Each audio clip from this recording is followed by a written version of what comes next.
हे हमारे द्वैत जीवित पिता परमेश्वर, हे हमारे उद्धारकर्ता प्रभु यीशु मसीह, आप जो हमारे जीवन के आधारशिला हैं, और हे पवित्र आत्मा जो हमारे जीवन में शांति लेकर आते हैं, हमारा मार्गदर्शन करते हैं। आज की सभा में हम आपका हृदय की गहराइयों से स्वागत करते हैं और आपकी उपस्थिति के लिए आपको धन्यवाद देते हैं। राजा दाऊद अपने भजन में लिखते हैं, हे फाटकों अपने सिर ऊंचे करो, हे सनातन के द्वारों ऊंचे हो जाओ। वह प्रतापी राजा कौन है? परमेश्वर जो सामर्थी और पराक्रमी है। हे फाटकों अपने सिर ऊंचे करो, हे सनातन के द्वारों तुम भी खुल जाओ, क्योंकि प्रतापी राजा प्रवेश करेगा। वह प्रतापी राजा कौन है? सेनाओं का यहोवा वही प्रतापी राजा है। जी हाँ भाइयों और बहनों, हमारे प्रभु यीशु मसीह प्रतापी राजा है। स्वर्ग का राज्य, परमेश्वर का राज्य उन्हीं का है। आइए हम उनकी स्तुति करें और उस प्रेम के लिए जिसे परमेश्वर पिता ने प्रभु यीशु मसीह के द्वारा प्रकट किया, हम उनकी महिमा करें।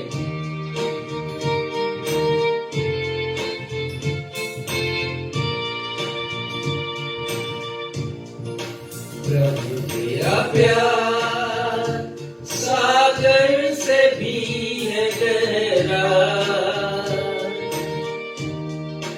तू है महान आसमानों से भी ऊंचा। तेरे विचार सागर की रेत से ज्यादा, प्रभु तेरा दिल सृष्टि से भी है बड़ा।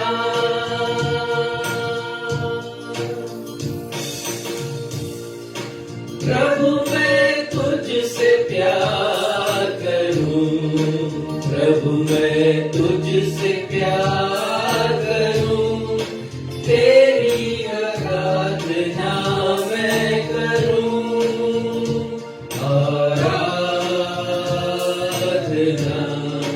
प्रभु तू ही है महान, तू है महान,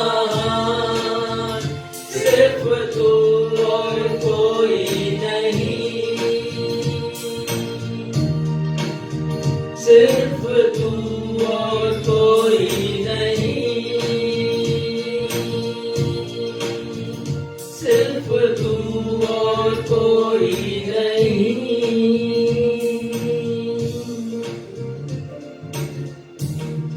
नवजीवन एवेंजलिकल चर्च की 85th ऑनलाइन रविवारी आराधना में मैं आकांक्षा मसीह आप समस्त प्रभु भक्तों का अपने उद्धारकर्ता प्रभु यीशु मसीह के महान और सामर्थी नाम में स्वागत करती हूँ एवं आप सभी को जय यीशु, यीशु सहाय, सलाम, शालोम, जय मसीह की और प्रेज द लॉर्ड कहती हूँ। Praise the Lord. प्रिय भाइयों और बहनों, आज की सुबह मैं आपसे एक व्यक्तिगत प्रश्न पूछना चाहती हूँ। क्या आपको इस बात की निश्चयता है कि मृत्यु के पश्चात आप स्वर्ग जाएंगे? जी हाँ प्रियो, प्रत्येक मसीह के हृदय में इस निश्चयता का होना अत्यंत आवश्यक है। स्वर्ग में प्रवेश करना प्रत्येक मसीह के जीवन का लक्ष्य होना चाहिए। पिछले रविवार हमारी पास्टर ने आप सभी को बताया कि प्रभु यीशु मसीह ने स्वर्ग के राज्य या परमेश्वर के राज्य की आधारशिला रखी। आज वे आप सभी को परमेश्वर के राज्य की व्याख्या करते हुए बताएंगे कि प्रभु यीशु मसीह के द्वारा परमेश्वर के राज्य की आधारशिला या बुनियाद रखे जाने का उद्देश्य क्या क्या है। कृपया इस संदेश को ध्यान से सुनिएगा एवं अपने आप को स्वर्ग के राज्य में प्रवेश करने के योग्य बनाइएगा। आइए इस समय हम स्वर्ग के राज्य के महाराजा प्रभु यीशु मसीह की महिमा में एक गीत गाएं जिसके शब्द है हालेलुया स्तुति गाएं हम, यीशु की स्तुति गाएं हम।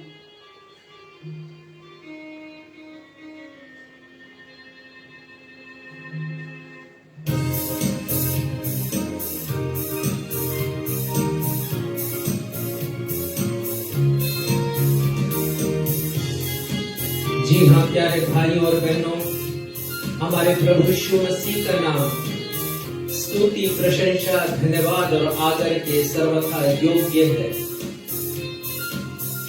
वो महाराजा धीराज हैं, वो सम्राट हैं। एक दिन वो इस पृथ्वी पर अपना राज्य स्थापित करेंगे और जिस दिन उनका राज्य स्थापित होगा इस दुनिया में पाप और पाप का अंधकार, शैतान के सारे काम समाप्त हो जाएंगे।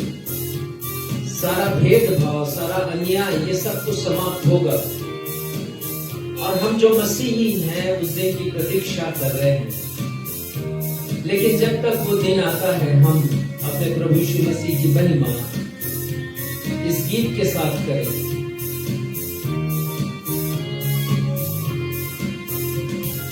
हालेलुया स्तुति गाए हम, यीशु की स्तुति गाए हम। हालेलुया स्तुति गाए हम, यीशु की स्तुति गाए हम। हालेलुया हालेलुया हालेलुया हालेलुया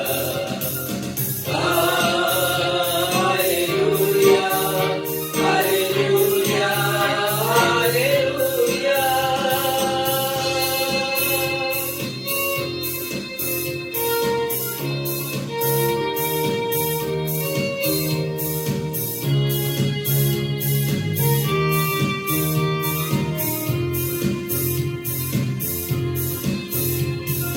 क्रूस पर बलि द्वारा अपना लहू बहाया,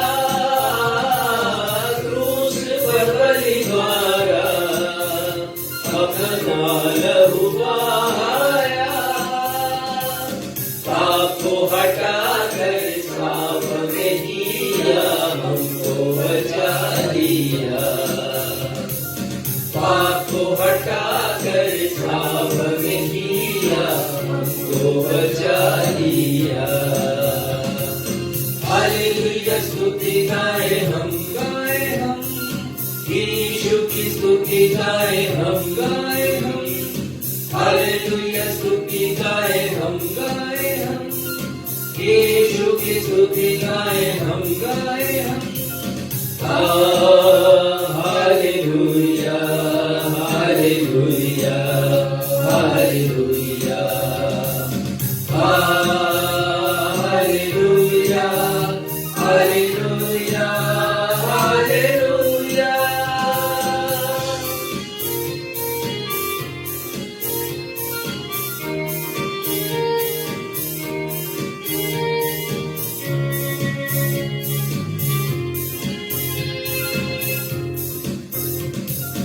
यीशु के पास आओ और मुक्ति को अपनाओ।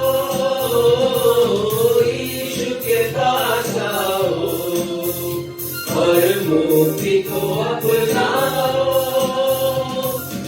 आशीष देगा, साथ मिलेगा, कभी नहीं छोड़ेगा। आशीष देगा, साथ मिलेगा, कभी नहीं छोड़ेगा। हालेलुया स्तुति गाए हम, यीशु की स्तुति गाए हम। हालेलुया स्तुति गाए हम, यीशु की स्तुति गाए हम hallelujah hallelujah hallelujah hallelujah hallelujah hallelujah.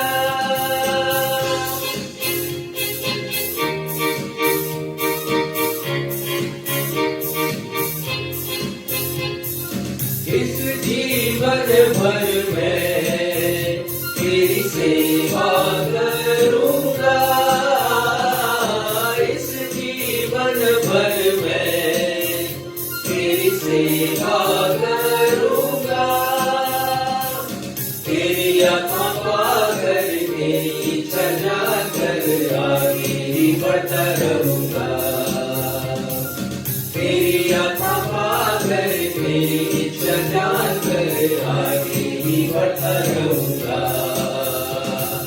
Hallelujah स्तुति गाए हम यीशु की स्तुति गाए हम हालेलुया स्तुति गाए हम यीशु की स्तुति गाए हम हालेलुया हालेलुया हालेलुया हालेलुया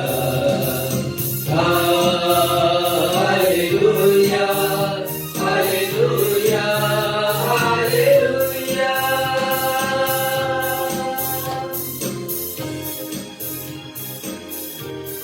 हम इसी स्थिति में खड़े रहते हुए उत्तरवादी पाठ के लिए निकाल लेंगे भजन संहिता 47 और उसके वर्ष 1 to 9, जिसे पढ़ने में अगुवाई सक्षम मसीह करेंगे।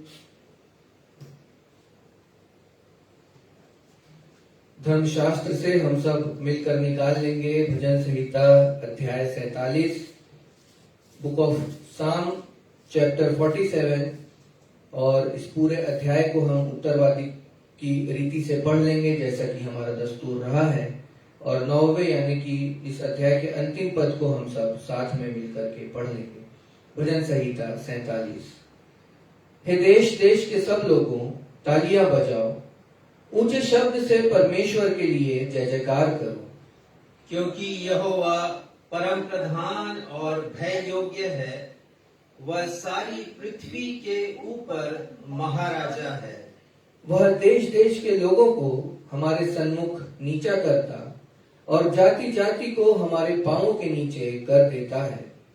वो हमारे लिए उत्तम भाग चुन लेगा, जो उसके प्रिय याकूब के घमंड का कारण है। परमेश्वर जय जयकार सहित यहोवा नरसिंगे के शब्द के साथ ऊपर गया है। परमेश्वर का भजन गाओ, भजन गाओ, हमारे महाराजा का भजन गाओ, भजन गाओ। क्योंकि परमेश्वर सारी पृथ्वी का महाराजा है, समझ बूझ कर बुद्धि से भजन गाओ। परमेश्वर जाति जाति पर राज्य करता है, परमेश्वर अपने पवित्र सिंहासन पर विराजमान है।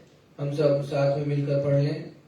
राज राज्य के सामंत अब्राहम के परमेश्वर की प्रजा होने के लिए इकट्ठा हुए हैं, क्योंकि पृथ्वी की ढालें परमेश्वर के वश में है, वह तो शिरोमणि है। परमेश्वर पिता अपने इस वचन के पढ़े जाने, सुने जाने और समझे जाने पे हम में से हर एक को अपनी बहुतायत की आशीषों से परिपूर्ण करें। हम सब कहें आमीन आमीन। अब हमारे पास्टर इंचार्ज को अवसर होगा कि वे हम सभी को कलीसियाएं सूचनाओं से अवगत कराएं। सूचनाओं के पश्चात वे हम सभी के लिए मध्यस्थता की प्रार्थना करेंगे। यदि आपके पास कोई प्रार्थना अनुरोध हो तो उसे इस समय फेसबुक के कमेंट बॉक्स में डाल दीजिए। हम आप सभी के लिए प्रार्थना करेंगे।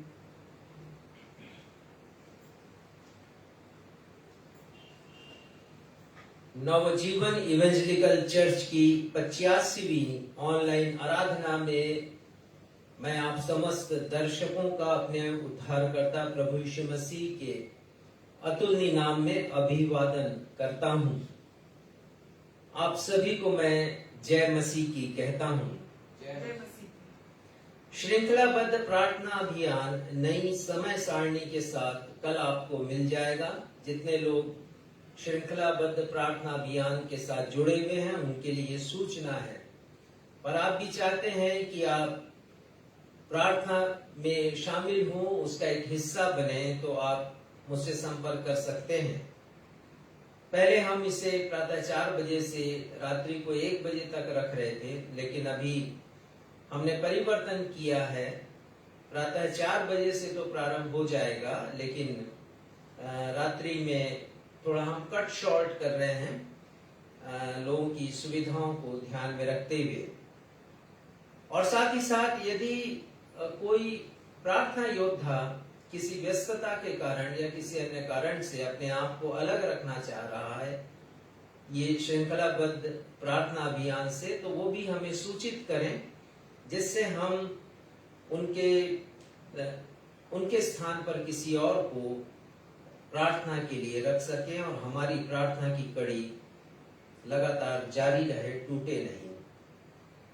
मसीह घराना विषय पर विश्वासगढ़ चर्च CNI रायगढ़ के द्वारा दिनांक 31 मई से 2 जून तक विशेष सभाएं रखी गई थी।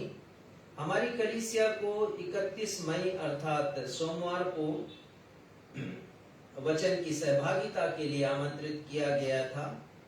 उस कलीसिया को हम धन्यवाद देते हैं, विश्वासगढ़ CNI चर्च को, और साथ ही साथ वहां के पास्टर रेवरेंड सुमेंदु अधिकारी और सेक्रेटरी भाई सुशील गुप्ता और उनके कोषाध्यक्ष भाई अविनाश भगत को भी हम धन्यवाद देते हैं। इसका वीडियो तैयार है और कल से आप सभी को भेज दिया जाएगा। आप अवश्य सुने और लाभान्वित हों। आदर्श मसीह घराना आप कैसे स्थापित कर सकते हैं, किसे कह सकते हैं, आप इसके द्वारा समझ सकेंगे बहुत सी बातों को, क्योंकि शैतान का आक्रमण हमारे परिवारों पर हो रहा है। वो परिवार को छिन्न भिन्न करना चाहता है, तोड़ना चाहता है। हम कैसे दृढ़ बने रह सकते हैं, हम कैसे इन मौजूदा परिस्थितियों में खड़े रह सकते हैं, अपने परिवार को मसीह विश्वास में बनाकर रख सकते हैं। आप अवश्य उस वीडियो को देखिएगा, सुनिएगा और लाभान्वित होइएगा। आज नवजीवन सेवा समिति के द्वारा लॉयंस इंटरनेशनल संस्था के एक समूह उत्कर्ष के द्वारा मिल करके, उनके साथ मिल करके झुग्गी वासियों को खाद्यान्नों का वितरण किया जाएगा। हम परमेश्वर पिता को धन्यवाद देते हैं कि उन्होंने नवजीवन सेवा समिति को सहभागी बनाया है लॉयंस इंटरनेशनल संस्था के साथ। उनकी जो अध्यक्षा है श्रीमती सुधा मारदा, उनके द्वारा ये खाद्यान्न हमें प्राप्त हुआ है। परमेश्वर पिता उन्हें अपनी आशीषों से परिपूर्ण करे और साथ ही साथ ये खाद्यान्न बहुतों के भौतिक आवश्यकताओं को पूरा कर सके, हम ऐसी प्रार्थना करते हैं।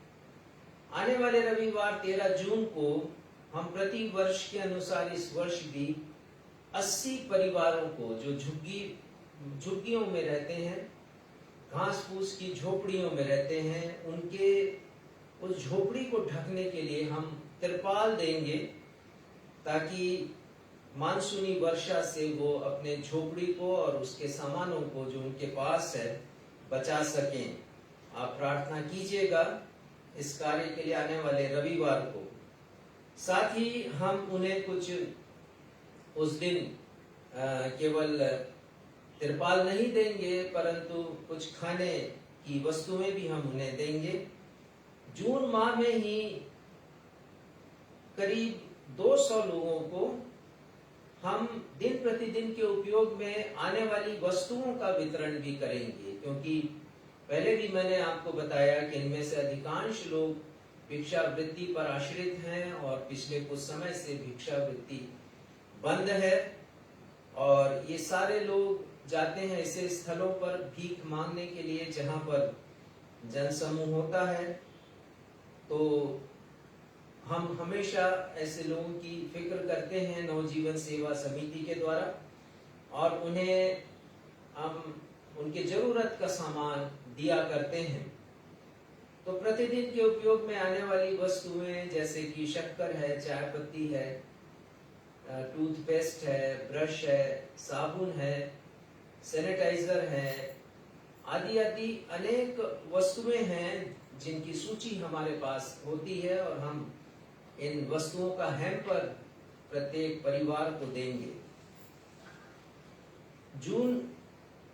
जुलाई माह में 200 परिवारों को भोजन के पैकेट भी, बहुत दिनों से ये हमारा विलंबित है, ये योजना हम भोजन के पैकेट भी उनके बीच में वितरण करेंगे। तो नवजीवन सेवा समिति के इन योजनाओं के लिए प्रार्थना कीजिए, ताकि ये बिना किसी व्यवधान के और खासकर कोरोना के काल में हम सुरक्षित रहते हुए इस बड़े काम को अंजाम दे सके। मैं धन्यवाद देना चाहूंगा हमारे उन भेंटकर्ताओं को जिनकी भेंटें समय समय पर हमें मिलती हैं और इन सारे कार्यों को हम करते हैं। बेटे वर्णित और उनकी पत्नी श्वेता को मैं धन्यवाद देता हूं। बहन उषा रानी दास को मैं धन्यवाद देता हूं, भाटापारा में रहती हैं, और ये प्रति माह हमें अपनी सहयोग राशि भेज दिया करते हैं ताकि हम इन दीनहीन गरीब कंगाल लोगों की सुधि लें। मैं धन्यवाद देना चाहता हूं डॉक्टर श्रीमती रश्मि चरण को उनकी भेंट के लिए, और मैं धन्यवाद देना चाहता हूं मिसेस सुरेखा सुनील जेम्स को उनकी भेंट के लिए। परमेश्वर पिता उन्हें उनके परिवार को अपनी आशीषों से परिपूर्ण रखे। धन्यवाद के अन्य विषय हैं, मेरी पत्नी श्रीमती बीना मसीह को पूर्ण चंगाई मिली है, परमेश्वर का धन्यवाद हो। एक पिता ने पहले हमें लिखा था कि उनकी बेटी अब परमेश्वर उन्मुख नहीं है, परमेश्वर से उसका लगाव खत्म हो गया और वो सभा में बैठती नहीं है, प्रार्थना के लिए बैठती नहीं है। और हमने प्रार्थना किया था उनकी बेटी के लिए। अभी उन्होंने धन्यवाद का पत्र हमें भेजा है और कहा है कि की गई प्रार्थना से लाभ हुआ और उनकी बेटी दीपिका प्रार्थना में बैठने लगी है। परमेश्वर के नाम को महिमा मिले। भाई संजय सोनवानी को चंगाई मिली है, कोरोना पॉजिटिव थे, प्रार्थना सुनेगी, परमेश्वर पिता ने उन्हें चंगाई दी है। श्रीमती कोयू फेन को भी पूर्ण चंगाई मिले, कोरोना पॉजिटिव थी, ऑक्सीजन लेवल कम था, परमेश्वर पिता से प्रार्थना करें कि उन्हें पूर्ण चंगाई मिले। प्रार्थना के अन्य अनुरोध इस प्रकार से है। बहन रचना दास ने अनुरोध किया था कि उनके पति भाई हेमंत दास के लिए प्रार्थना की जाए। कोविड-19 से ग्रसित थे, लेकिन कोई फीडबैक हमें मिला नहीं है। यदि वो आज की आराधना में शामिल हैं तो फीडबैक हमें दे दें ताकि पता चले कि उनका स्वास्थ्य अभी कैसा है। प्रार्थना करते हैं बहन रंजीता के लिए, उनके स्तन में गांठ है, परमेश्वर पिता उस गांठ को दूर करे, उन्हें चंगाई दे और उन्हें स्वस्थ रखें। एक प्रार्थना अनुरोध आया किसी के द्वारा कि राजू केबल वाला जो बिलासपुर के ही हैं, उनकी स्थिति गंभीर है, हम उनकी चंगाई के लिए प्रार्थना करते हैं। पास्टर राकेश सिद्धू और उनकी पत्नी जो कश्मीर में रहते हैं, हम प्रार्थना करते हैं उनकी चंगाई के लिए। ये दोनों कोरोना पॉजिटिव हैं। परमेश्वर पिता अपने दास और दासियों के ऊपर कृपा करें और उन्हें चंगाई प्रदान करें। एक छोटा बालक है 10 माह का, आग से जल गया है वो, नाम उसका शिव है और अंजनिया मंडला के पास वो उनका परिवार रहता है। प्रार्थना करें कि उसके जख्म ठीक हो सके और वो बच्चा बचाया जा सके। बहुत गंभीर स्थिति में वो बच्चे की तस्वीर हमारे पास आई है। प्रार्थना करें हम मनीष के लिए, जो बहन नेहा का छोटा बालक है, उसके सिर में फोड़ा है। परमेश्वर पिता चंगाई प्रदान करे। हम प्रार्थना करें परिवार में शांति के लिए। एक बहन श्रीमती डॉर्थी तिर्की, जो रीवा में रहती थी, उनका निधन हो गया कोविड-19 से। परमेश्वर पिता अपनी असीम शांति उस परिवार को प्रदान करे। मेरे लिए भी प्रार्थना आप करें। मैं अपनी पत्नी की चिकित्सा के लिए अपोलो में था और वहां से लौटा तो मुझे स्किन इन्फेक्शन हो गया और मैं इन दिनों बहुत अनकंफर्टेबल था और अभी भी मैं पूर्ण रीति से ठीक नहीं हुआ हूं। और इसी दरमियान मुझे संदेश भी तैयार करना और कलीसियाई कार्यों को भी पूरा करना। परमेश्वर पिता ने मेरी सहायता की है और वचन मैंने तैयार किया है अपनी निर्बलता में, और मैं आशा करता हूं कि परमेश्वर पिता निर्बलता में तैयार किए गए वचन के द्वारा और आज की आराधना के द्वारा आप सभी को अपनी आशीषों से परिपूर्ण करेंगे। आइए इन सारे निवेदनों को हम अपने उद्धारकर्ता प्रभु यीशु मसीह के महान सामर्थी नाम में अपने पिता परमेश्वर के सिंहासन के समक्ष रखें। ये हमारे पिता, हम आपको धन्यवाद देते हैं हमारे स्वामी, आप जो सारी सृष्टि के महाराजा हैं, आप जो शिरोमणि हैं पिता, और इस पृथ्वी पर घटित होने वाली हर एक घटनाएं आपकी नजर में होती हैं। हम आपकी महिमा करते हैं पिता।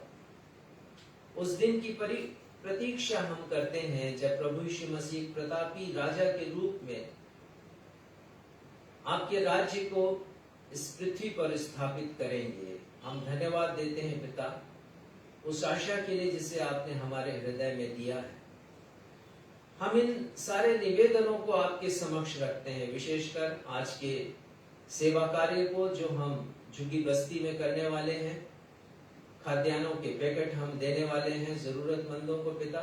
वो काम आशीषित हो और उसके द्वारा वहां के लोग आपके प्रेम को जान सकें।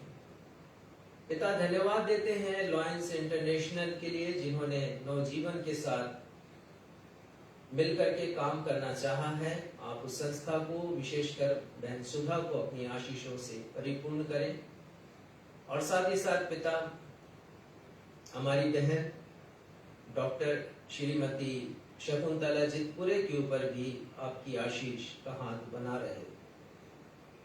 पिता हम आने वाली अपनी हर एक योजनाओं को आपके हाथों में सौंपते हैं। प्रार्थना करते हैं पिता कि ये सारी योजनाएं प्रभु यीशु मसीह के प्रेम में, उनकी आशीषों में पूर्ण हो सके। अपने हर एक भेंटकर्ताओं के लिए हम धन्यवाद देते हैं पिता, जिनका नाम अभी मैंने पढ़ा है। सभी के ऊपर अपनी आशीष का हाथ रखें। पिता हम प्रार्थना करते हैं उसी प्रकार अपने बेटे आशय थॉमसन के लिए। प्रार्थना करते हैं अपने भाई सुरेश अंटर के लिए, जिन्होंने धन्यवादी भेंटों को अर्पित किया है। इनके ऊपर आपकी आशीष का हाथ बना रहे। साथ ही पिता हम हर एक निवेदनों को जिसे अभी हमने पढ़ा है अपने उद्धारकर्ता प्रभु यीशु मसीह के महान सामर्थी नाम में आपके सिंहासन के समक्ष रखते हैं पिता। प्रार्थना करते हैं ये खुशबूदायक सुगंध के रूप में आपको ग्रहण योग्य हो सके। आगे की आराधना को आपके सामर्थी हाथों में सौंपते हुए अपनी इस प्रार्थना को आपके बेटे हमारे मुक्तिदाता प्रभु यीशु मसीह के नाम से मांगते हैं, जिन्होंने ये प्रार्थना करना हमें सिखाया। हे हमारे पिता, आप जो स्वर्ग में हैं, आपका नाम पवित्र माना जाए, आपका राज्य आए, आपकी इच्छा जैसे स्वर्ग में पूरी होती है वैसे इस पृथ्वी पर भी पूरी हो। हमारे दिन भर की रोटी आज हमें दीजिए, और जिस प्रकार हमने अपने अपराधियों को क्षमा किया है वैसे ही आप हमारे अपराधों को क्षमा कीजिए। हमें परीक्षा में नहीं डालिए बल्कि बुराई से बचाइए, क्योंकि राज्य, पराक्रम और महिमा सदा आपके हैं। आमीन।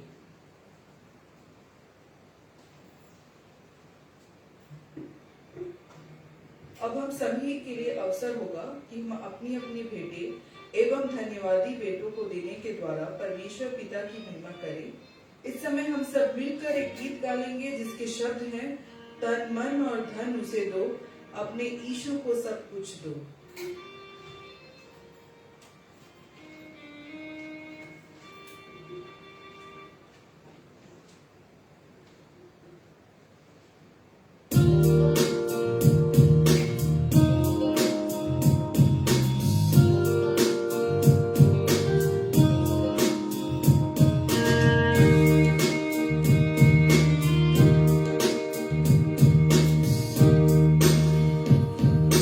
धन और धन उसे दो, अपने यीशु को सब कुछ दो, क्योंकि उसी के द्वारा उद्धार बना है, सीधी आत्मा का दान उसे दो। धन और धन उसे दो, अपने यीशु को सब कुछ दो, क्योंकि उसी के द्वारा उद्धार बना है, तेरी आत्मा का दान उसे दो। मन और धन उसे दो। बेटों के लिए धन्यवाद की प्रार्थना रेवरेंड राजेश मसीह करेंगे।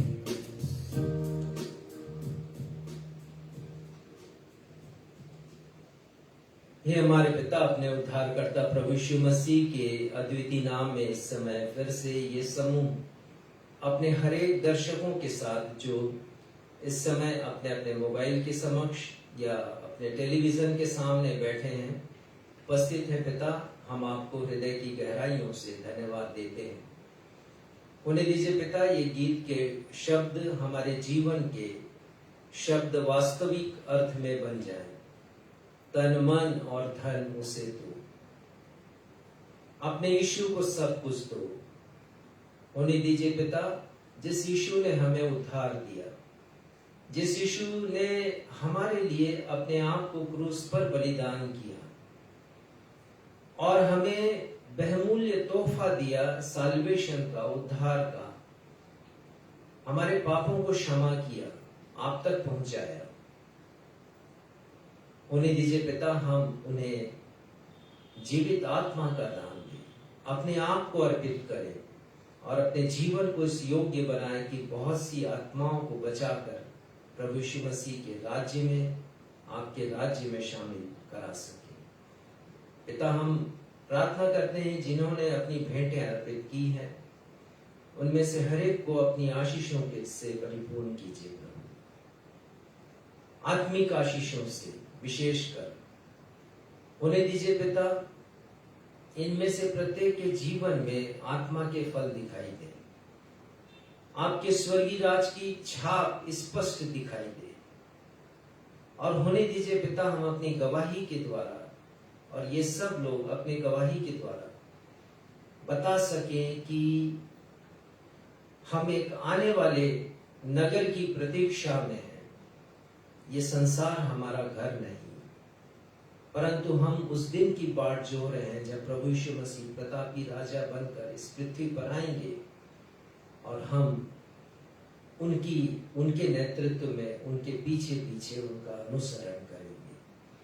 आगे की आराधना को आपके सामर्थ्य हाथों में सौंपते हुए इस निवेदन को आपके बेटे हमारे उद्धारकर्ता प्रभु यीशु मसीह के महान और सामर्थी नाम से मांगते हैं, सुनिए और ग्रहण कीजिए। हम सब कहें आमीन।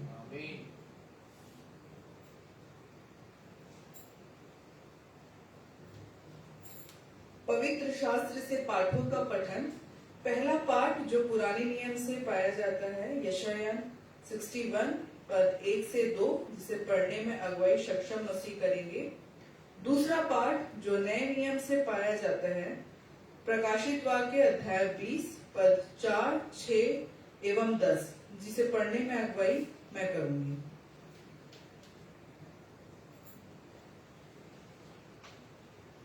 प्रथम पाठ के लिए हम निकाल लें यशायाह नबी की किताब, उसका 61वां अध्याय, पहला और दूसरा पद। यशायाह 61 पहला और दूसरा पद। प्रभु यहोवा का आत्मा मुझ पर है, क्योंकि यहोवा ने सुसमाचार के लिए सुनाने के लिए मेरा अभिषेक किया और मुझे इसलिए भेजा है कि खेदित मन के लोगों को शांति दूं, कि बंदियों के लिए स्वतंत्रता का और कैदियों के लिए छुटकारे का प्रचार करूं, कि यहोवा के प्रसन्न रहने के वर्ष का और हमारे परमेश्वर के पलटा लेने के दिन का प्रचार करूं, कि सब विलाप करने वालों को शांति दूं। ये प्रभु परमेश्वर का सत्य और जीवित वचन है। परमेश्वर पिता अपने इस वचन के पढ़े जाने, सुने जाने और समझे जाने पे हमें सहरे को बहुतायत की आशीषों से परिपूर्ण करें। हम सब कहें आमीन। आमीन। दूसरा पाठ नए नियम से प्रकाशित वाक्य अध्याय 20 पद 4, 6 और 10। फिर मैंने सिंहासन देखे और उन पर लोग बैठ गए और उनको न्याय करने का अधिकार दिया गया।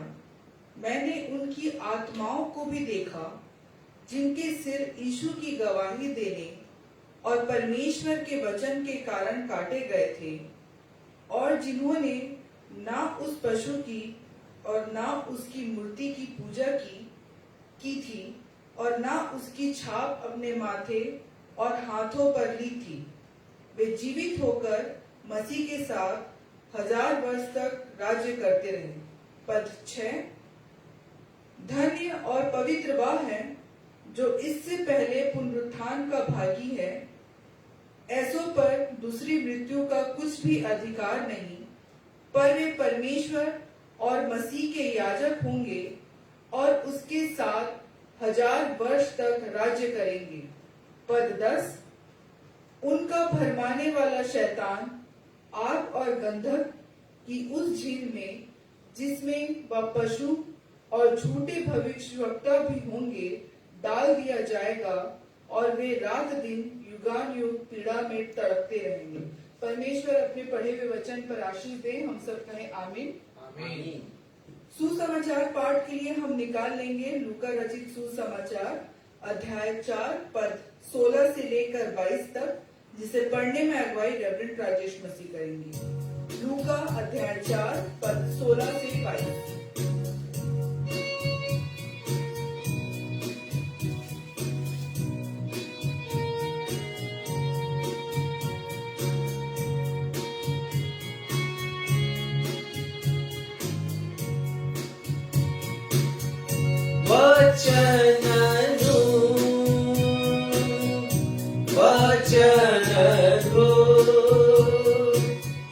मंगल सुसमाचार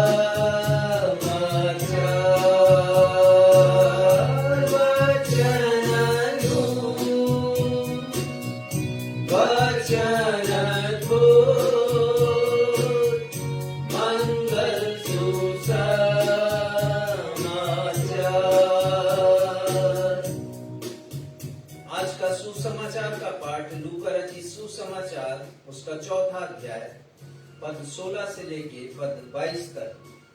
और यहाँ इस प्रकार लिखा है, और यीशु नासरत में आया जहाँ वह पाला पोसा गया था, और अपनी रीति के अनुसार सब्त के दिन आराधनालय में जाकर पढ़ने के लिए खड़ा हुआ। यशायाह भविष्यद्वक्ता की पुस्तक उसे दी गई और उसने पुस्तक खोलकर वह जगह निकाली जहां यह लिखा था कि प्रभु का आत्मा मुझ पर है, इसलिए कि उसने कंगालों को सुसमाचार सुनाने के लिए मेरा अभिषेक किया है, और मुझे इसलिए भेजा है कि बंधुओं को छुटकारे का और अंधों को दृष्टि पाने का सुसमाचार प्रचार करूं, और कुचले हुए लोगों को छुड़ाऊं, और प्रभु के प्रसन्न रहने के वर्ष का प्रचार करूं। तब उसने पुस्तक बंद करके सेवक के हाथ में दे दी और वह बैठ गया।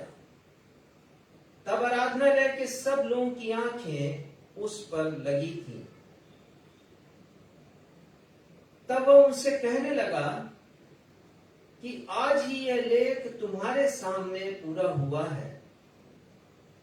और सबने उसे सराहा और जो अनुग्रह की बातें उसके मुंह से निकलती थीं, उससे अचंभा किया और कहने लगे, क्या यह यूसुफ का पुत्र नहीं? यह प्रभु यीशु ख्रिस्त का सुसमाचार है। हे प्रभु यीशु ख्रिस्त, आपके नाम की महिमा हो और हम सब कहें आमीन। आमीन।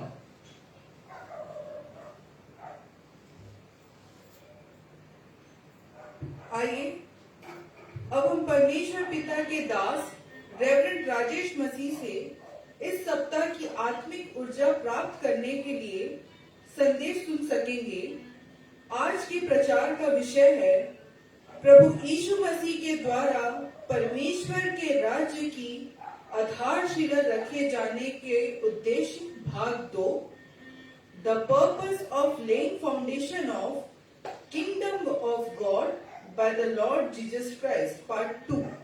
परंतु आइए इसके पूर्व कि हम संदेश सुने, हम अपने उद्धारकर्ता प्रभु यीशु मसीह की महिमा में एक गीत गा लेंगे जिसके शब्द हैं, तेरे ही नाम की गाते हैं स्तुति मिलकर सारे स्वर्ग में।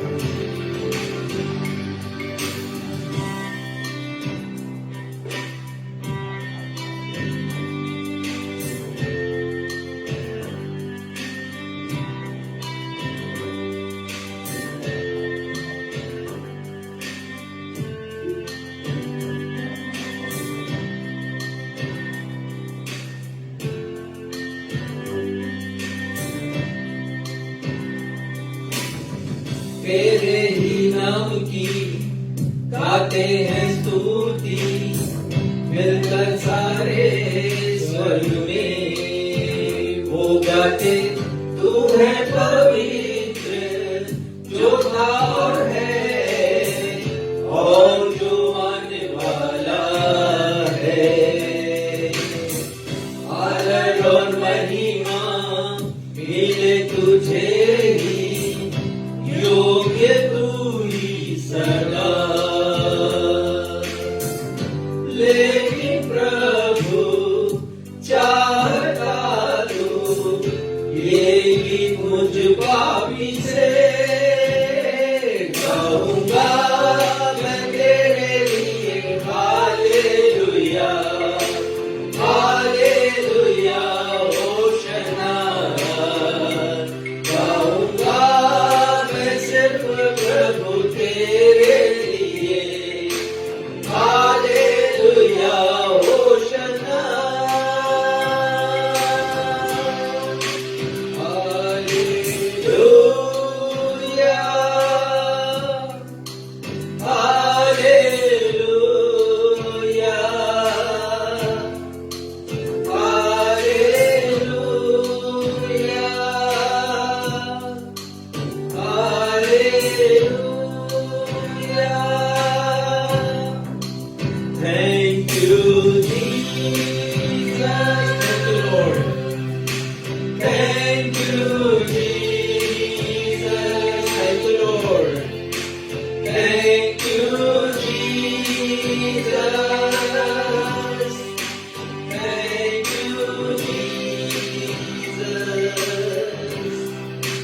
Bless me, Jesus.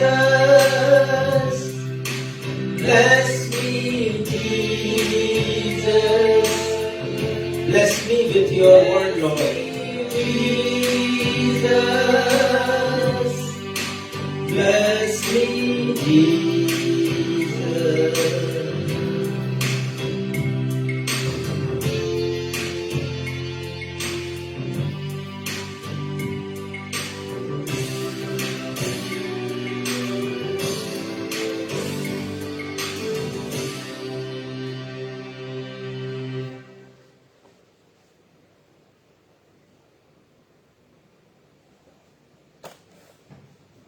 आज के संदेश का विषय आकांक्षा बेटी ने आपको बतलाया, मैं उसे रिपीट करना चाहता हूं। प्रभु यीशु मसीह के द्वारा परमेश्वर के राज्य की आधारशिला रखे जाने के उद्देश्य, the purpose of laying foundation of kingdom of God by the Lord Jesus Christ. और जैसा हम प्रति रविवार करते हैं, हम रिवाइज करते हैं पिछले सप्ताह के अध्ययन को या पिछले रविवार के अध्ययन को, तो मैं आपको बताना चाहता हूं कुछ बातें। पिछले रविवार इसी विषय के भाग 1 के ऊपर हमने सीखा था। पहली बात, प्रभु यीशु मसीह की शिक्षा। मत्ती रचित सुसमाचार 6वें अध्याय के 33 पद में उनका निर्देश है, पहले तुम परमेश्वर के राज और धर्म की खोज करो। पहले हमने परमेश्वर के धर्म के विषय में जाना था और पिछले रविवार हमने परमेश्वर के राज्य के विषय में जाना। हमने बड़ी गहराई से इन दोनों की व्याख्या को देखा है। दूसरी बात हमने सीखा पिछले रविवार की परमेश्वर के राज्य के 3 आयाम हैं। पहला तो यह है कि परमेश्वर महाराजाधिराज है या प्रभु यीशु मसीह सम्राट हैं, महाराजाधिराज हैं। दूसरा, परमेश्वर के राज्य के मैं और आप प्रजा हैं यदि हम उद्धार पाए हुए लोग हैं, यदि हमने विश्वास किया है प्रभु यीशु मसीह के ऊपर, और यदि हमने विश्वास किया है कि एक दिन परमेश्वर के राज्य में हम प्रवेश करेंगे। जैसा आकांक्षा बेटी ने पूछा कि कितनों को निश्चयता है कि वे मृत्यु के पश्चात स्वर्ग जाएंगे। ये निश्चयता हमारे हृदय में होनी चाहिए, बड़ी गहराई तक हमारे विश्वास का आधार होना चाहिए। यदि हम मसीही हैं, यदि कलीसिया जाते हैं, बाइबल पढ़ते हैं, प्रार्थना करते हैं, तो यदि ये निश्चयता नहीं है कि हम जाएंगे कहां, हमारी डेस्टिनी क्या है, तो हमारा ये जीवन भी व्यर्थ है, उसका कोई अर्थ नहीं है। तो मैं और आप प्रजा हैं प्रभु यीशु मसीह के परमेश्वर के राज्य की। दूसरा आयाम और तीसरा हमने देखा कि एक भौगोलिक क्षेत्र होता है राज्य का, और परमेश्वर के राज्य का भौगोलिक क्षेत्र बहुत विस्तृत है।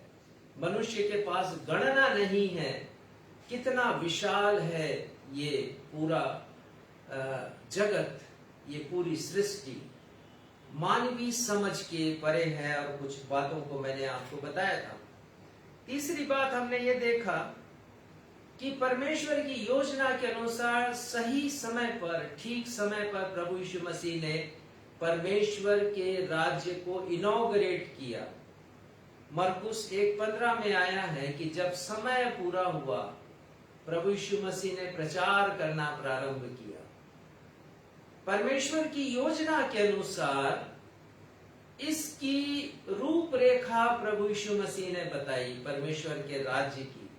और चौथी बात हमने ये देखा कि परमेश्वर के राज्य का कॉर्नर स्टोन या नींव का पत्थर या कोने का पत्थर या आधारशिला या बुनियाद प्रभु यीशु मसीह है।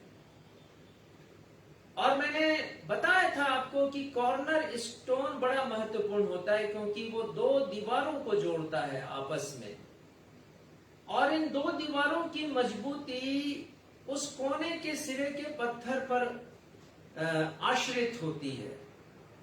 यदि वो पत्थर कमजोर है तो दीवार कभी मजबूत नहीं हो सकता। और मैंने इसकी व्याख्या ऐसे की कि 2 दीवार पुराना नियम और नया नियम है, और इसके आधार प्रभु यीशु मसीह है। और यदि आधार प्रभु यीशु मसीह है तो ये दीवार नया नियम और पुराना नियम बड़ी मजबूती के साथ खड़ा है। इसे कोई हिला नहीं सकता, डिगा नहीं सकता, इसे कोई नष्ट नहीं कर सकता। आज हम सीखेंगे कि प्रभु यीशु मसीह के द्वारा परमेश्वर के राज्य की आधारशिला रखे जाने के उद्देश्य क्या है। जो बुनियाद प्रभु यीशु मसीह ने रखी परमेश्वर के राज्य की, उसका उन्होंने शुभारंभ जो किया है, इनॉग्रेशन जो किया है, उद्घाटन जो किया है, उसका उद्देश्य क्या है। आज हम उद्देश्य के ऊपर चर्चा करेंगे, पर इसके पहले कि उद्देश्य पर हम जाएं, हम पृष्ठभूमि के ऊपर विचार करेंगे कि जब यीशु मसीह ने इसकी आधारशिला रखी है, इस महत्वपूर्ण विषय की, जिसे हम परमेश्वर का राज्य कह रहे हैं या स्वर्ग का राज्य कह रहे हैं, उसकी पृष्ठभूमि क्या है। तो हम देखेंगे लूका 4:16 जो आज पढ़ा गया, और उसके बाद के कुछ पदों को हम देखेंगे। 16वां पद पढ़िएगा, लूका 4 उसका 16वां पद। फिर वह नासरत में आया जहाँ पाला पोसा गया था, और अपनी रीति के अनुसार सब्त के दिन आराधनालय में जाकर अपनी रीति के अनुसार सब्त के दिन आराधनालय में गया। अंग्रेजी में एज यूजुअल, अपनी रीति के अनुसार, अपने स्वभाव के अनुसार प्रभु यीशु मसीह सब्त के दिन, क्योंकि सब्त का दिन उस समय यहूदियों के लिए आराधना का और स्तुति का दिन होता था, परमेश्वर को स्मरण करने का, परमेश्वर के वचन को पढ़ने का दिन होता था, और लोग एकत्रित होते थे। आराधनालय के लिए जो शब्द आया है वो सिनेगॉग है। सिनेगॉग हर छोटे बड़े शहर में होता था, जैसे कलीसियां होती है, चर्च बिल्डिंग होती, वैसे ही ये बिल्डिंग रहा करती थी, और यहाँ पर लोग परमेश्वर की आराधना के लिए सब्त के दिन उपस्थित हुआ करते थे। तो प्रभु यीशु मसीह का ये स्वभाव था, उनकी रविवारी दिनचर्या, सब्त के दिन की दिनचर्या में ये शामिल था। अपनी रीति के अनुसार वो आराधनालय में उपस्थित हुए। ना सिर्फ हम यहाँ पर ये विवरण पाते हैं, परंतु आप सुसमाचारों में बार बार आप पढ़ सकते हैं कि सब्त के दिन प्रभु यीशु मसीह आराधनालय में थे। और जब वो यरूशलेम में आए तो ये कहा गया है कि लगभग हर दिन जब वो रहते थे यरूशलेम के आसपास, तो वो मंदिर में जरूर विजिट किया करते थे, मंदिर जाते थे और शिक्षा वहां पर वो देते थे। अनेकों बार वो यरूशलेम के मंदिर में गए। ये उनका स्वभाव था, ये उनकी आदत थी प्रभु यीशु मसीह की। इसलिए हम सीखते हैं कि हम चूंकि सब्त के दिन को अब नहीं मनाते, रविवार को मनाते हैं, जो हमारे लिए विजय का दिन है, प्रभु यीशु मसीह के पुनरुत्थान का दिन है। तो रविवार की दिनचर्या में आप शामिल कीजिए परमेश्वर के भवन में जाना, परमेश्वर की स्तुति आराधना में शामिल होना।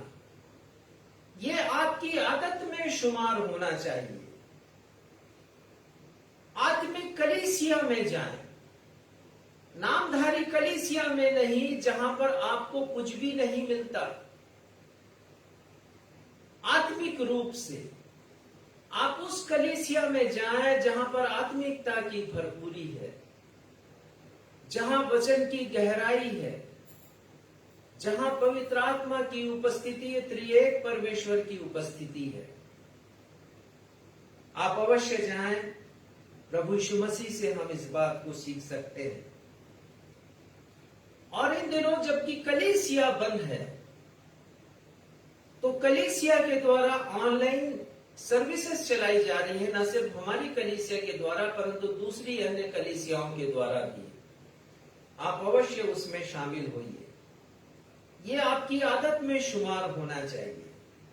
आप भी अपनी रीति बना लीजिए इसको कि हमें प्रति रविवार कलीसियाई संगति में शामिल होना है। भजन संहिता 84:10 में लिखा है, तेरे आंगनों में का एक दिन और कहीं के 1000 दिनों से उत्तम है। कितनी अच्छी व्याख्या की गई है परमेश्वर के भवन की। और परमेश्वर के भवन के आंगन को ही सर्वश्रेष्ठ वो बतला रहा है। और कहीं के 1000 दिन से उत्तम है तेरे आंगनों का एक दिन। दुष्टों के निवास में खड़े होने से की अपेक्षा परमेश्वर का जय जयकार करना, उनका स्तुति करना ये ज्यादा अच्छा है, ये ज्यादा कीमती है, बेशकीमती है। लेकिन बहुत से लोग इग्नोर करते हैं।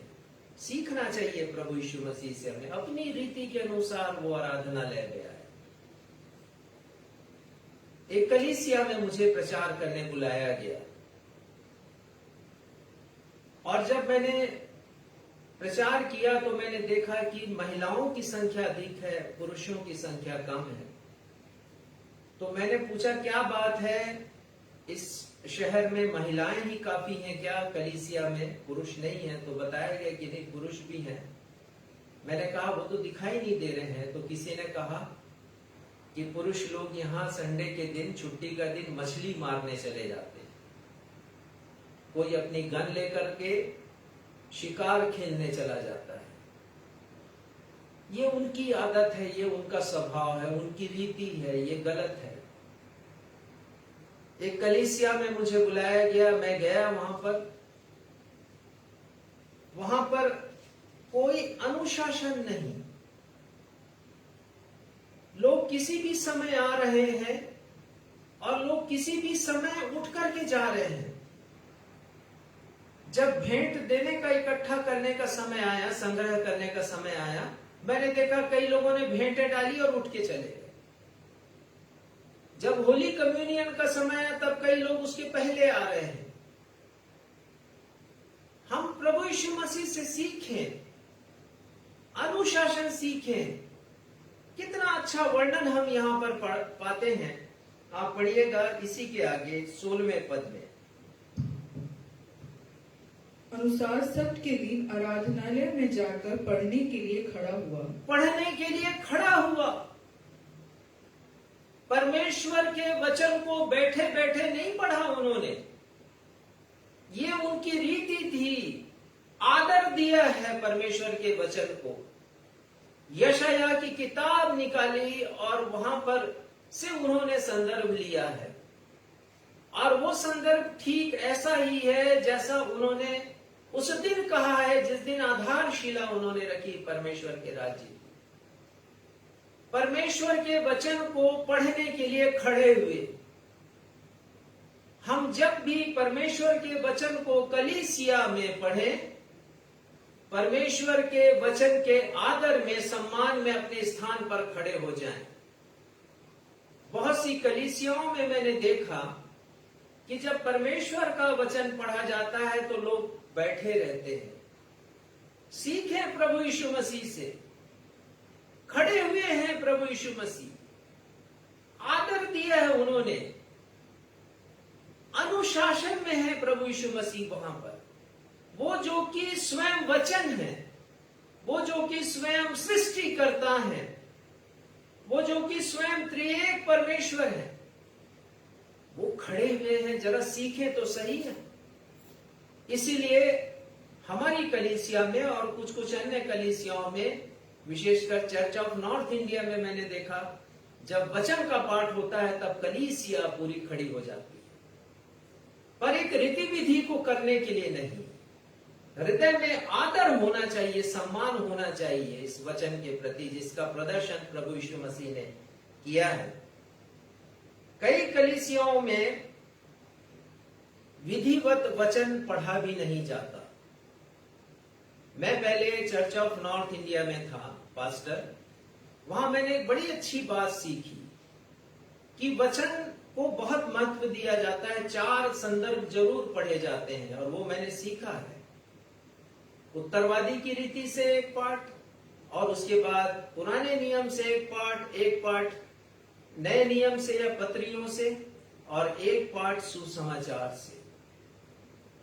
और मैंने सीखा कि परमेश्वर के वचन को पढ़ना बड़ा आवश्यक है। ये जीवित कलाम है परमेश्वर का। अधिक से अधिक लोगों के हृदय में ये राज करे। पता नहीं कौन सा वचन कब किसके हृदय में चोट करे, कायल करे उसे, और वो परमेश्वर के पास आ जाए। ऐसा होता है। ये जीवित वचन है, हमें इसको महत्व देना चाहिए, परमेश्वर के वचन को। मैंने बहुत से प्रचारकों को देखा प्रचारक आते हैं, उपदेश देते हैं, लोग बाइबिल लेकर के घर से आते हैं बड़ी उम्मीद से कि प्रचारक महोदय आज बाइबिल में से पढ़वाएंगे कहीं कहीं, लेकिन वो प्रचारक महोदय खुद का संदेश देते हैं और अपने बाइबिल संदर्भों को खुद ही पढ़ते जाते हैं, कलीसिया को उसका हिस्सा नहीं बनाते। कलीसिया के लोग बाइबिल बंद लाते हैं और बाइबिल बंद अपने घर लेकर के चले जाते हैं। परमेश्वर का वचन जब खुलता है तो वो रोशनी बिखेरता है, अंधकार को दूर करता है। तेरे वचन के खुलने से प्रकाश होता है। परमेश्वर के वचन में भजन संहिता 119 में तेरे वचन के खुलने से, आप खोलेंगे नहीं तो प्रकाश कहां से निकलेगा? और भोले लोग समझ प्राप्त करते हैं, ऐसा लिखा। आप समझेंगे कहां जब तक खोलेंगे नहीं परमेश्वर के वचन को। प्रभु यीशु मसीह ने खोला है वचन, वो खड़े हुए हैं, वचन को खोला उन्होंने और वचन में से उन्होंने पढ़ा है। परमेश्वर के वचन से हम समझौता ना करें।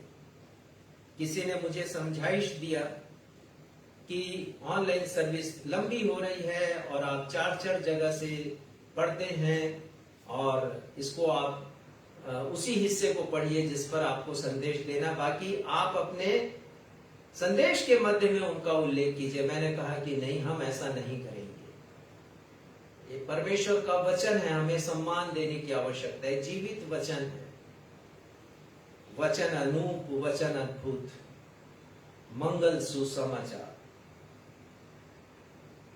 निगेटिव सोच है ये कि हम परमेश्वर के वचन को पढ़ना बंद कर दें। एक पॉजिटिव भी विचार आया मेरे समक्ष। एक बहन ने कहा कि आप बहुत से संदर्भ देते हैं पादरी साहब, पहले मैं जानती नहीं थी बाइबिल में कौन सी किताब कहां पर है, लेकिन जब आपने संदर्भ देना शुरू किया तब मैंने बाइबिल खोलना शुरू किया और अब मैंने जान लिया है, मेरे लिए आसान हो गया है कि मैं ढूंढ सकती हूं कि कौन सी किताब कहां पर है।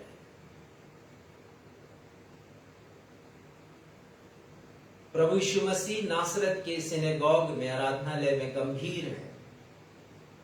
हमें कलीसिया में गंभीरता बनाकर रखनी चाहिए, अनुशासन में होना चाहिए, कलीसिया में तमीज होना चाहिए, हमारे उठने में, बैठने में, हमारे व्यवहार में शालीनता होनी चाहिए, एक अदब होना चाहिए हमें हमारे व्यवहार में कलीसिया के भीतर। लेकिन बहुत बार हम कैसा व्यवहार करते हैं? राजा सुलेमान कहते हैं सबोपदेशक 5:1-2 में, जब तू परमेश्वर के भवन में जाए तो सावधानी से चलना, सावधानी से चलना, पदचाप की भी आवाज नहीं आनी चाहिए। उनका तात्पर्य यही है, शालीनता होना चाहिए। और लिखा है, कहते हैं वो बोलने में उतावली नहीं करना, वहां जो भी कहो कलीसिया में सोच समझ करके कहो। प्रभु यीशु मसीह न सिर्फ नासरत की कलीसिया में गए, वहां के आराधनालय में गए, परंतु अनेक सभाओं में भी प्रभु यीशु मसीह ने उपदेश किया, उपदेश दिया है। मत्ती 4:23 में लिखा, हमने देखा था उसे कि प्रभु यीशु मसीह सभाओं में उपदेश करते और परमेश्वर के राज्य का सुसमाचार करते रहे। क्या उपदेश दिया होगा प्रभु यीशु मसीह ने? बहुत जगह जो उपदेश दिया है उसकी तस्वीर नहीं है, उसके बारे में विवरण नहीं है। परमेश्वर के राज्य के बारे में उन्होंने क्या प्रचार किया होगा? इसका उत्तर हमें लूका रचित सुसमाचार पद 18 और 19 में मिलता है। लूका रचित सुसमाचार, आज का सुसमाचार का पाठ, 4 अध्याय 18 और 19 पर पढ़िएगा। प्रभु का आत्मा मुझ पर है, इसलिए कि उसने कंगालों को सुसमाचार सुनने के लिए मेरा अभिषेक किया है और मुझे इसलिए भेजा है कि बंदियों को छुटकारा का और अंधों को दृष्टि पाने का सुसमाचार प्रचार करूं और कुचले हुओं को छुड़ाऊं और प्रभु के प्रसन्न रहने के वर्ष का प्रचार करूं। ये दो पद बड़े महत्वपूर्ण हैं। महत्वपूर्ण इस अर्थ में है कि ये दो पद परमेश्वर के राज्य का घोषणा पत्र है। थियोलॉजी की भाषा में इसे नासरत मैनिफेस्टो कहते हैं। नासरत का घोषणा पत्र। प्रभु यीशु मसीह ने एक मैनिफेस्टो दिया है, एक घोषणा की है प्रभु यीशु मसीह ने। परमेश्वर के राज्य का घोषणा पत्र। घोषणा पत्र को आप मुख पत्र भी कह सकते हैं, उसे दर्पण भी कह सकते हैं। ऐसा दर्पण जिसमें तस्वीर दिखाई देती है। एक तस्वीर प्रभु यीशु मसीह ने प्रस्तुत की है। परमेश्वर का राज्य कैसा होगा, परमेश्वर के राज्य के उद्देश्य क्या होंगे। प्रभु यीशु मसीह ने बहुत थोड़े से शब्दों में बहुत विस्तार की बातें की है। कह सकते हैं कि उन्होंने गागर में सागर को भरा है। परमेश्वर के राज्य का स्वरूप कैसा होगा, ये घोषणा पत्र है। राजनीतिक पार्टियां चुनाव के पहले अपना घोषणा पत्र जारी करती हैं और राजनीतिक पार्टियां घोषणाएं करती हैं कि यदि वो सत्ता में आए तो जनहित में वो क्या क्या काम करेंगे। और ऐसी पार्टी जो ऑलरेडी सत्ता में है और फिर चुनाव होने हैं तो वो उसकी कई कमियों को उजागर करते हैं और वो कहते हैं कि हम गरीबी हटा देंगे, हम बेरोजगारी दूर कर देंगे। और वो घोषणा करते हैं कि हम महंगाई कम कर देंगे। योजनाएं लेकर आते हैं, वृद्धों के लिए योजना, पुरुषों के लिए योजना, महिलाओं के लिए योजना, बच्चों के लिए योजना। लुभावने वादे किए जाते हैं। मैं किसी एक पार्टी की बात नहीं कर रहा, सारी पार्टियां ही ऐसा करती हैं। लुभावने वादे किए जाते हैं और घोषणा पता चलता है कुछ वर्षों के बाद ये तो झूठ का पुलंदा थी। अपने वायदे पर ये खरे नहीं उतर पाते हैं, चाहे फिर वो भारत देश हो या फिर अमेरिका हो या फिर फ्रांस हो या इंग्लैंड हो जहां प्रजातंत्र है। कोई अपने वादे को 100% पूरा नहीं करता। पर ये नासरत का घोषणा पत्र है। इसे किसी मनुष्य ने नहीं दिया, मनुष्य के मस्तिष्क की उपज नहीं है, प्रभु यीशु मसीह ने इसे दिया है। ये मिशन स्टेटमेंट है प्रभु यीशु मसीह का। एक विशेष कार्य को करने के लिए महत्वपूर्ण कार्य योजना या घोषणा है। वो क्या करने वाले हैं, परमेश्वर के राज्य में क्या क्या होगा, क्यों वो परमेश्वर का राज्य स्थापित कर रहे हैं, क्या करेंगे वो परमेश्वर के राज्य को स्थापित कर, उसका उद्देश्य क्या होगा। और इस उद्देश्य को पूरा करने के लिए परमेश्वर पिता ने प्रभु यीशु मसीह को भेजा। ये कोई मामूली घटना नहीं, साधारण घटना नहीं, असाधारण घटना जिसे हम नजरअंदाज कर देते हैं। कलीसिया में इसके बारे में प्रचार नहीं किया जाता। ये नासरत का घोषणा पत्र। प्रभु यीशु मसीह कहते हैं लूका 4 और उसके 43 में, यीशु ने उनसे कहा, मुझे और भी नगरों में परमेश्वर के राज्य का सुसमाचार सुनाना अवश्य है। इस उद्देश्य को मुझे दूसरे नगरों में भी देना है, क्योंकि मैं इसीलिए भेजा गया हूं। इस विशेष उद्देश्य को पूरा करने के लिए आए, परमेश्वर के राज्य की आधारशिला रखने के लिए।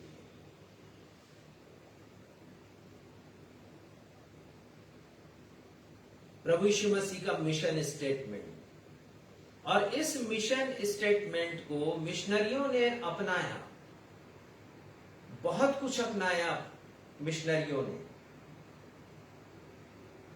परंतु उनके जाने के पश्चात अधिकांश मसीही कलीसियाओं ने भुला दिया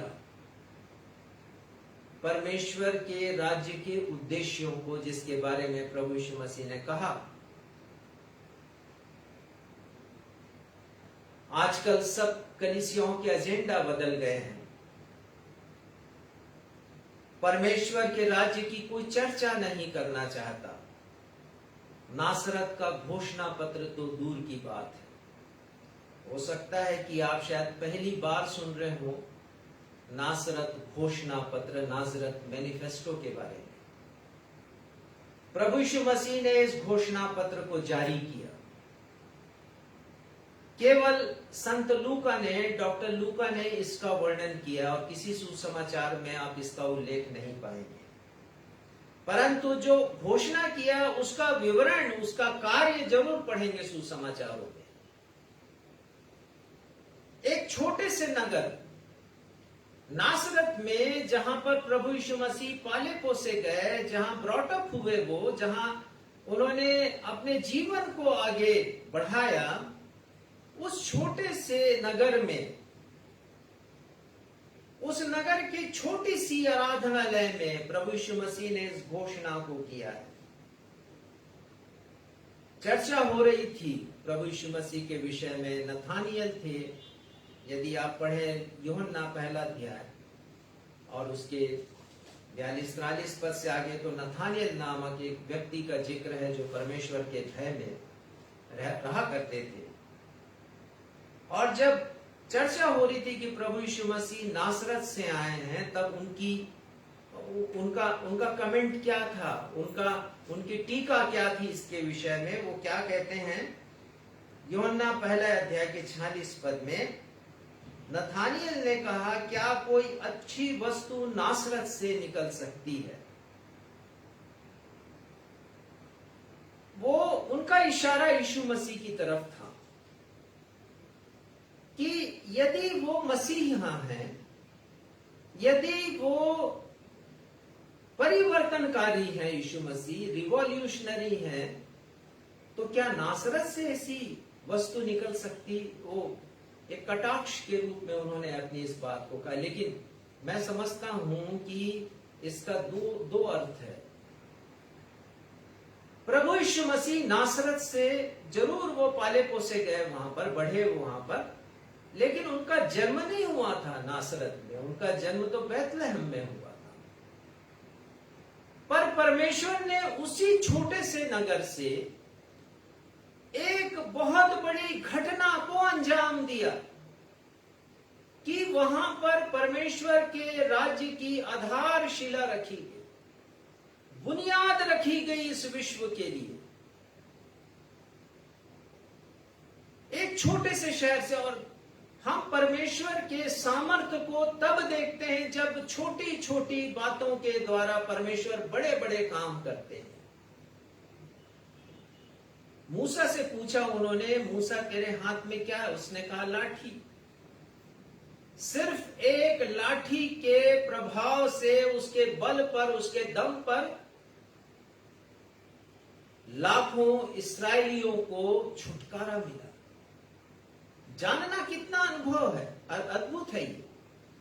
हम परमेश्वर की सामर्थ्य को उन नगण्य चिन्हों के द्वारा देख सकते हैं जिसे मनुष्य कुछ भी नहीं समझता।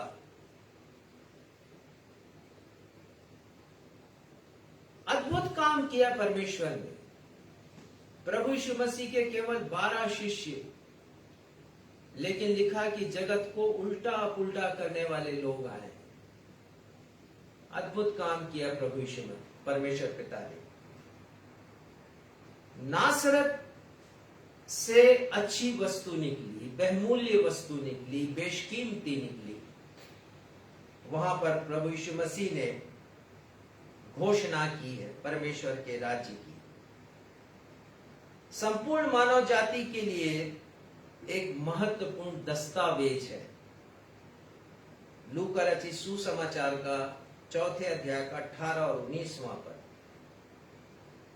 एक सादगी से भरी आराधना में प्रभु यीशु मसीह ने घोषणा पत्र को जारी किया है। कोई चकाचौंध नहीं। आप देख सकते हैं कि यदि राजनीतिक पार्टियां अपना इलेक्शन मैनिफेस्टो जारी करती हैं तो एक बड़ा सा मंच होता है, जगमगाता सा मंच होता है, माइक और स्पीकर बॉक्स होते हैं, ढेर सारे लोग होते हैं, जर्नलिस्ट होते हैं, वहां पर मीडिया होती है, लेकिन कोई चकाचौंध नहीं है, कोई भीड़ नहीं है, कोई दिखावा नहीं है। लेकिन एक महत्वपूर्ण बात है, और बात यह है कि इस घोषणा पत्र को जारी करते समय त्रिएक परमेश्वर उपस्थित हैं वहां पर। पद 18 में लिखा है कि प्रभु का आत्मा मुझ पर है। प्रभु यानी परमेश्वर पिता, आत्मा अर्थात पवित्र आत्मा, मुझ पर अर्थात प्रभु यीशु मसीह के ऊपर। त्रिएक परमेश्वर की उपस्थिति। महत्वपूर्ण अवसरों पर परमेश्वर ने त्रिएक परमेश्वर के द्वारा अपनी उपस्थिति दर्ज की है। यह कोई साधारण घटना नहीं। इस घटना का व्यापक प्रभाव पड़ा है पूरे विश्व पर, क्योंकि इससे प्रेरणा प्राप्त करके मिशनरी गए, संसार के कोने कोने में गए और क्रांतिकारी परिवर्तन उन्होंने लाया। शिक्षा के क्षेत्र में, स्वास्थ्य के क्षेत्र में, ज्ञान के क्षेत्र में, लोगों के सामाजिक जीवन के क्षेत्र में मिशनरियों ने अद्भुत काम किए। इसी से प्रेरणा प्राप्त कर, इस नाजरत मैनिफेस्टो से, और आज भी इसका प्रभाव है। नासरत के घोषणा पत्र में हम प्रभु यीशु मसीह के द्वारा परमेश्वर के राज्य की आधारशिला रखे जाने के निम्न उद्देश्यों के विषय में पढ़ते हैं। 18वां पद, और इस 18वें पद को, जिसमें कई कॉमा हैं और कॉमा के अनुसार वाक्य जो छिपे हुए हैं, मैंने उसको विस्तार दिया है और आपके सामने मैं रख रहा हूं। 6 बातें, 6 उद्देश्य। पहला प्रभु यीशु मसीह की घोषणा है। वो कहते हैं कि उनका अभिषेक कंगालों को सुसमाचार सुनाने के लिए किया गया। He anointed me to preach the gospel to the poor. परमेश्वर ने अभिषेक किया है पवित्र आत्मा के द्वारा प्रभु यीशु मसीह का, कंगालों को सुसमाचार सुनाने के लिए। अब ये कोई छोटा विषय नहीं है, हम इसके ऊपर बाद में चर्चा करेंगे। दूसरा उद्देश्य है, परमेश्वर ने मुझे इसलिए भेजा है कि बंदियों को छुटकारे के सुसमाचार का प्रचार करो। पुरानी बाइबल में एक बड़ी गलती है बंदियों वाले शब्द के साथ, क्योंकि पुरानी बाइबल में बंधुओं शब्द आया है। ये बिल्कुल अलग है। बंधु का मतलब भाई होता है और बंदी का मतलब वो होता है जो कि कैद खाने में बंद है। यशाया में भी बंधुओं आया, तो आपके पास यदि पुरानी बाइबल है तो वहां संशोधन कर लीजिए, सुधार लीजिए, वहां लिख लीजिए किनारे में बंदियों। दूसरी घोषणा प्रभु यीशु मसीह की, मुझे इसलिए भेजा है कि बंदियों को छुटकारे का सुसमाचार प्रचार करूं। God has sent me to announce that captives shall be released. Captives shall be released. बंदियों के छुटकारे का सुसमाचार, उसकी घोषणा करने के लिए मुझे भेजा गया। तीसरा उद्देश्य है, मुझे इसलिए भेजा है कि मैं नेत्रहीनों को सुसमाचार प्रचार करूं। अंधों शब्द आया है, मैं समझता हूं कि उससे ज्यादा आदर सूचक शब्द नेत्रहीन है, और ये शब्द हमारी हिंदी बाइबल में होना चाहिए। अंधा शब्द एक अंधे को हर्ट करता है, नेत्रहीन ज्यादा अच्छा है। आजकल एक और शब्द आया विजुअली हैंडीकैप्ड, वो ज्यादा अच्छा शब्द है। He sent me to set free those who are क्षमा करेंगे, He sent me to proclaim recovery of sight to the blind। इसका भी बड़ा अर्थ है। जो जो बातें मैं आपको बता रहा हूं उसके दो अर्थ हैं। फिजिकली अर्थ कुछ और है और स्पिरिचुअली अर्थ भी कुछ और है। दोनों अर्थों को हम देखेंगे।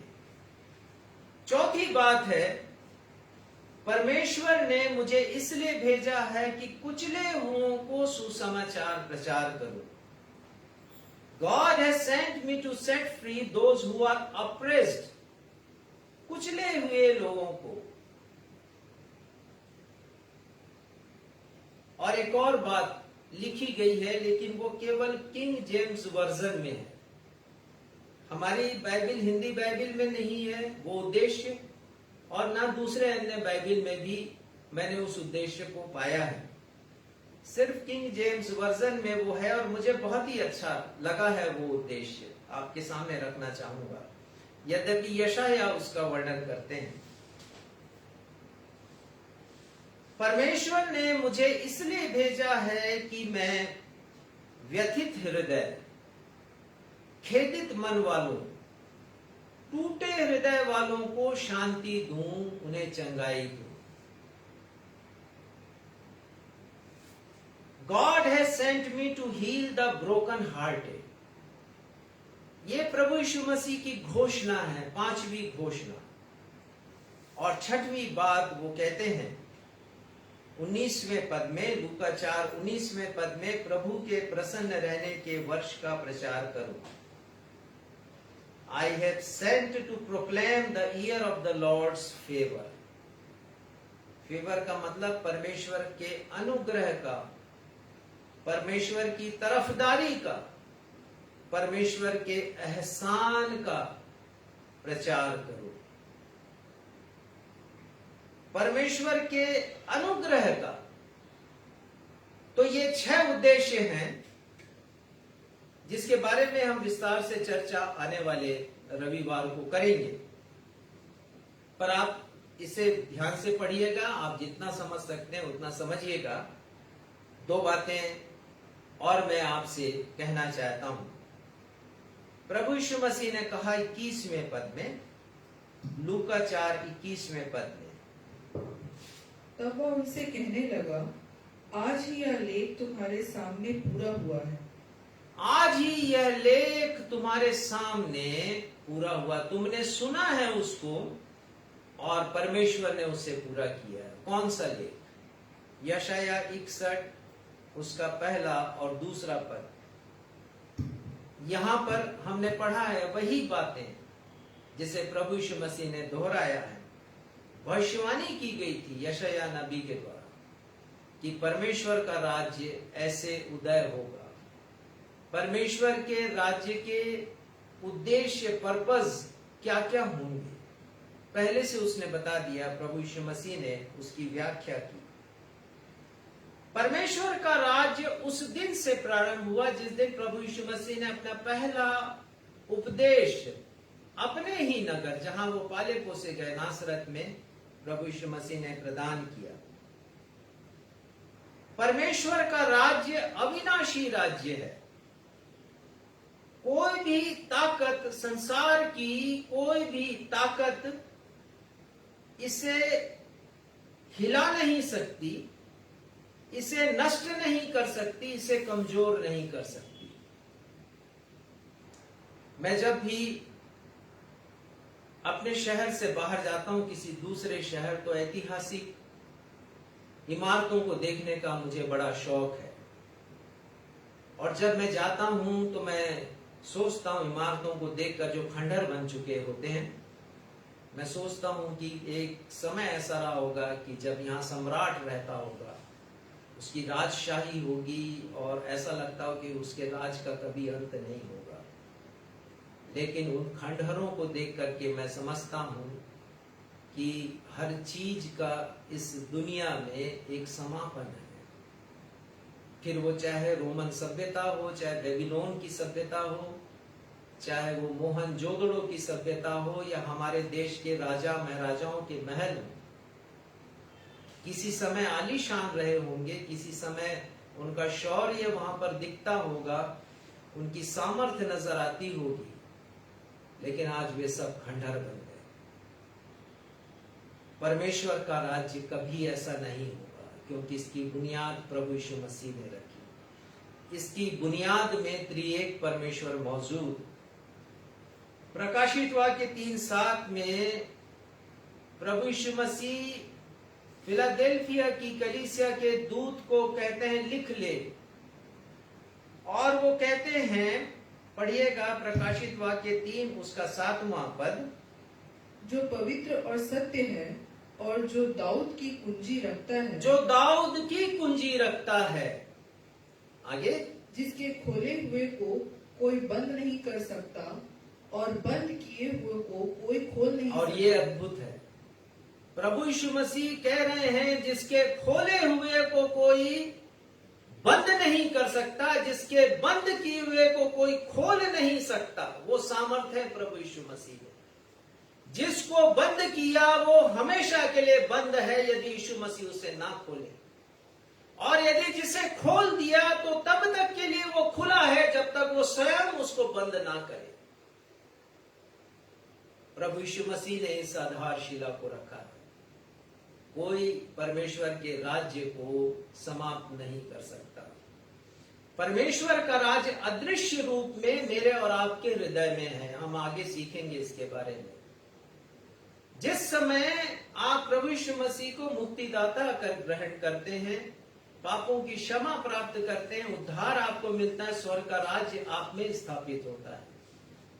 यद्यपि दृश्य रूप में आपको नहीं दिखता, क्योंकि संसार अभी शैतान के हाथ में है, पर एक दिन ऐसा आएगा कि प्रभु यीशु मसीह इस पृथ्वी पर अपना राज्य स्थापित करेंगे।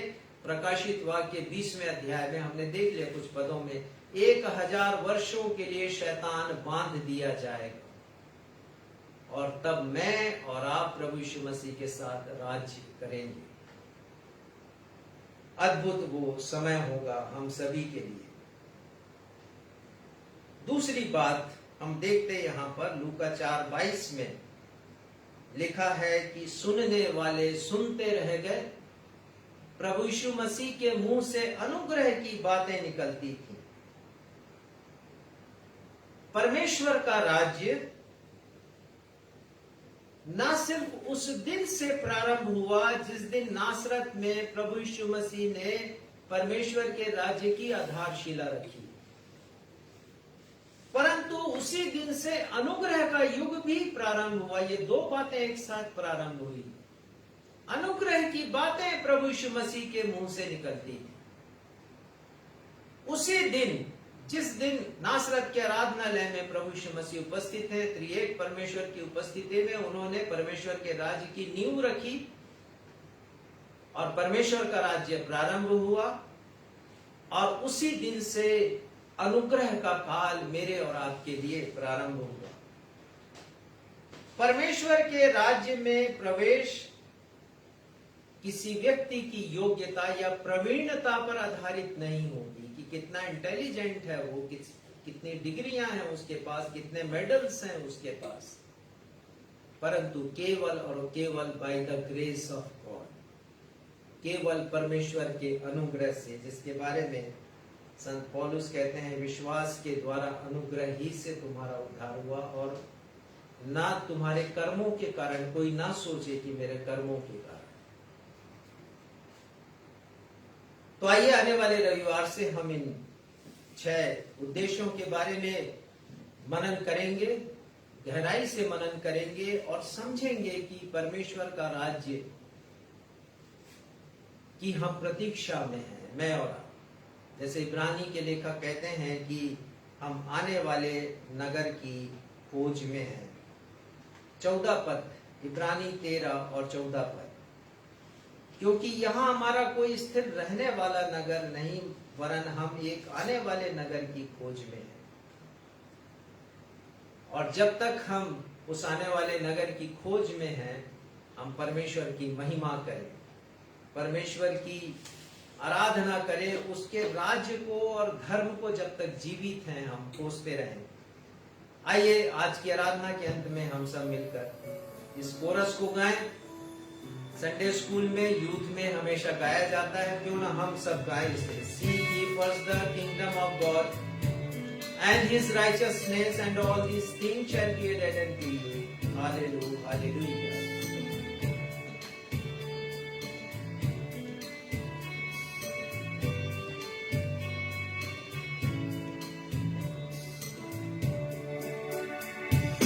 Seek ye first the kingdom of God and his righteousness,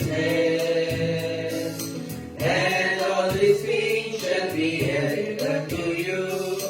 Hallelujah, hallelujah, hallelujah,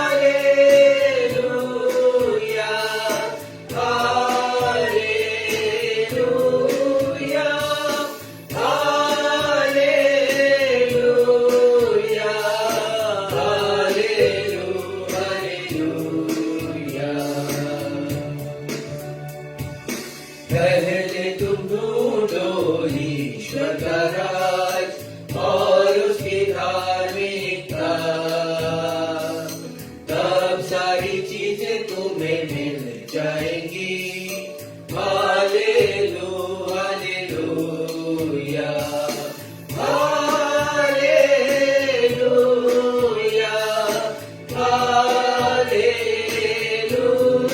hallelujah, hallelujah,